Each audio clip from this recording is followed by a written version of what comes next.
Despite being only about 20 miles apart, Northwestern and the University of Chicago might seem like entirely different worlds. But what does a day at UChicago versus Northwestern really look like? Join the Daily Northwestern as we invite the Chicago Maroon over to Evanston and then take a field trip to UChicago. Hi everyone, I'm Ava Mandoli. I'm a sophomore at Northwestern University majoring in journalism and global history and minoring in data science. I'm also one of the spring quarter digital managing editors along with Erica Schmidt. Hi everybody, I'm Michael McClure. I am the managing editor of the Chicago Maroon here at University of Chicago today to show you around campus with the Daily Northwestern for our joint issue. I'm a third year at the University of Chicago studying political science and music with a minor in statistics. And I'm really excited to take you around this campus, which I've called home for the past 3 years. We hope you like it and come on along on our journey. The first stop in many students' daily routines is, of course, coffee. At Northwestern, Brew Coffee Lab is a popular and convenient spot for caffeine. Located in Main Library, Brew Coffee Lab offers everything from cold brew to boba to cinnamon buns. Like a lot of UChicago coffee shops, Brew Coffee Lab is largely staffed by students, and that means you'll often see a familiar, friendly face behind the counter. Today, we happen to run into Olatunji Osho-Williams, who is one of last quarter's digital managing editors at The Daily. As someone who doesn't drink coffee, I appreciated having lots of drink options at Brew Coffee Lab, and the mango boba drink that Tunji made was delicious. Now on to getting a little bit of homework done before class. We're headed up to a study spot in the North Tower of Main Library called Core. Core is a hub for working with friends, although I've found it's often more geared towards socializing rather than studying. But it has great views of Lake Michigan and the Kellogg Global Hub. It also has some quiet spaces, with study rooms on the bottom floor. Core was much more serpentine than I expected, but there was a bit of everything there. Now, let's take a look at what a morning at UChicago might look like. One of the first things I noticed about UChicago was its robust on-campus coffee shop scene. UChicago has 5 student-run coffee shops and more than 10 other coffee shops around campus. Maybe it's because of all the coffee we drink. But they are also places to play a round of pool or admire the vintage posters on the walls. Plus, being a barista is one of the most coveted campus jobs. Now we're headed to Regenstein Library, one of UChicago's 6 libraries. Beneath the gray, brutalist exterior lies the lovable heart of UChicago's social scene, the A-level. It's the place for all work and no work at the same time. The first floor of the library stays open until 4 a.m., so the fun continues all through the night. I thought Regenstein looked strikingly similar to Main Library, and it makes sense. They were both designed by the same architect, Walter Netsch. The further out you go from the center of campus, the newer the buildings get. While almost everything is Gothic in the middle of the quad, just across from the oldest residence hall on campus, you'll find the modern glass dome known as Mensuedo Library, connected to the reg through an elevated hallway. Even though I'd never been to UChicago before this, stepping into Mensuedo Library felt like deja vu for some reason. If you were a dystopian novel fan in middle school, you'll probably recognize Mensuedo too. It's the setting of the erudite headquarters in Divergent.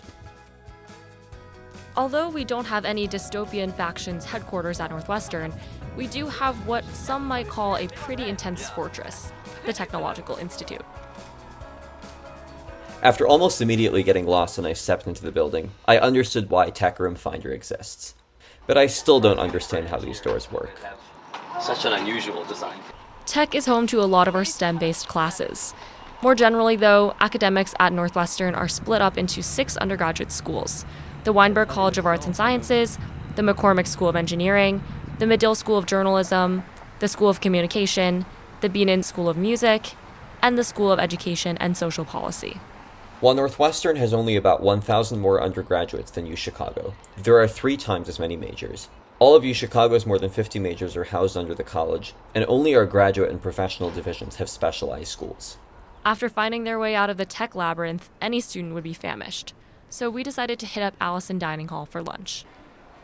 Allison is one of our 4 dining halls here on campus. Each one of them has different stations for comfort food, grilled classics, vegetarian options, allergen-free meals, kosher food, and of course, dessert. Our dining halls look strikingly different. None of the ones at UChicago span multiple stories. One similarity, however, is that both schools use food services provided by Compass Group. Besides the similar menus, we also get some of our ingredients from the same local sources. Now, let's see how an afternoon at UChicago compares. UChicago has 4 dining halls: Baker at the north edge of campus, Bartlett just north of the main quad, and Cathy and Woodlawn south of the Midway. First thing I noticed, they have watermelon, which is huge. Such a treat. Northwestern only ever has pineapple, grapes, and melons. And I do love the pineapple, but watermelon is very special. We're sitting in the newer and more crowded part of Cathy today, near the entrance. On the other side of the food stations is the older part. It's a little scary having a thick carpet under the table, but if you look up, you're greeted by a banner bearing a name. These are house names. Each dorm at UChicago is split into houses of roughly 100 students each, and each house gets its own designated table at a dining hall. After class, most students' work both at Northwestern and UChicago is far from done. Scanning the bulletin boards at each school will give you a sense of just how much is going on with student organizations at any given time. Back at Northwestern, Norris University Center is a hub for a lot of student organization meetings and activities. This is also where the Daily Northwestern's newsroom is, on the 3rd floor to be exact. We don't have a dedicated student center at UChicago, but Reynolds Club and Ida Noyes Hall are home to several student organizations. The Maroon has a permanent office tucked away in the basement of Ida Noyes, which is also home to the Office of Spiritual Life and the Pub, a favorite campus establishment. One interesting difference between the Daily and the Maroon is how we define our desks. At the Maroon, the 5 editorial sections are news, viewpoints, arts, sports, and Gray City, which is our long-form section.